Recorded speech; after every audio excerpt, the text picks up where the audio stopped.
نماز تہجد سے پہلے یہ کلمات پڑھنا سنت سے ثابت ہیں۔ اللہ اکبر 10 مرتبہ، الحمدللہ 10 مرتبہ، سبحان اللہ 10 مرتبہ، لا الہ الا اللہ 10 مرتبہ، استغفر اللہ 10 مرتبہ۔ سبحان الملك القدوس اللهم اغفر لي واهدني وارزقني وعافني۔ اللہ مجھے بخش دے، مجھے ہدایت دے، مجھے رزق عنایت فرما اور مجھے عافیت عطا فرما۔ اللهم اعوذ بك من ضيق الدنيا وضيق يوم القيامة۔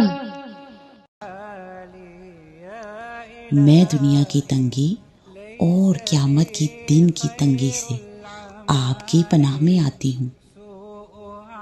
ان اذکار کے بعد اللہ کے رسول صلی اللہ علیہ وآلہ وسلم وضو کرتے اور پھر نماز ادا کرتے۔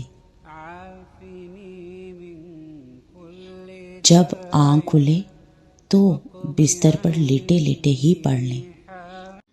لا الہ الا اللہ وحدہ لا شریک لہ لہ الملک ولہ الحمد وہو علی کل شیء قدیر۔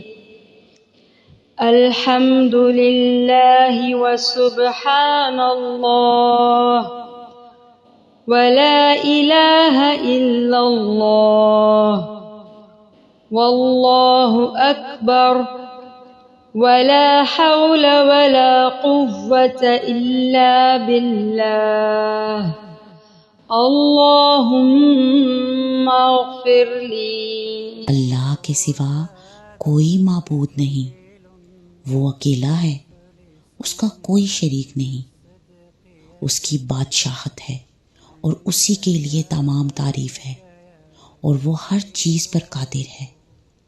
سب تعریفیں اللہ کے لیے ہیں اور اللہ تعالیٰ ہر عیب سے پاک ہے۔ اللہ کے سوا کوئی معبود برحق نہیں۔ اللہ سب سے بڑا ہے اور اللہ کی توفیق کے بغیر گناہ چھوڑنے کی طاقت اور نیکی کرنے کی قوت نہیں ہے۔ اے اللہ مجھے بخش دے۔ یا اس کے علاوہ کوئی اور دعا بھی آپ مانگ سکتے ہیں۔ یا جب آنکھ کھلے تو بستر پر ہی اٹھتے ہوئے پڑھنا شروع کر دیں۔ جب اللہ کا ذکر کرتے ہیں تو سستی دور ہو جاتی ہے۔ ان تمام مسنون اذکار کا فائدہ یہ ہے کہ اس سے دل کو اطمینان حاصل ہوتا ہے۔ جو اذکار اللہ کے رسول صلی اللہ علیہ وآلہ وسلم کے ہیں ان کو اسی وقت پر کرنا جس وقت نبی صلی اللہ علیہ وآلہ وسلم نے ان کو پڑھا تھا، تو اس سے دل کو وہ خاص اطمینان حاصل ہوتا ہے جو ہماری روٹین کے اذکار سے اتنا نہیں ملتا۔